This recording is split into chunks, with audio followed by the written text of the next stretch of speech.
y'all probably know what this is. It's GrandAire furnace. It's a gas furnace.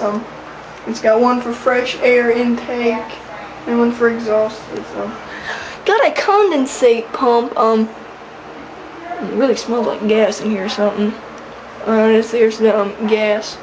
Nice flexi line. What kind of condensate pump is that?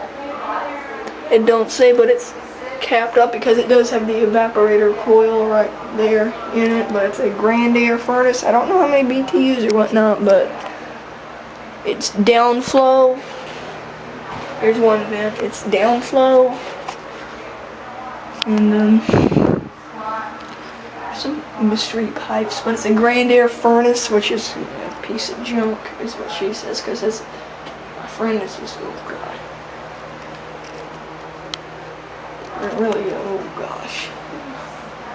Yeah, I think that's the exhaust. Y'all tell me. Is that the exhaust? Or is that the exhaust? Which is which? I know that's fresh air intake and exhaust. Well, I'm just saying. So again, it's a GrandAire for mobile homes. Alright. Alright. Thank you for watching. I hope you enjoyed the video. Over and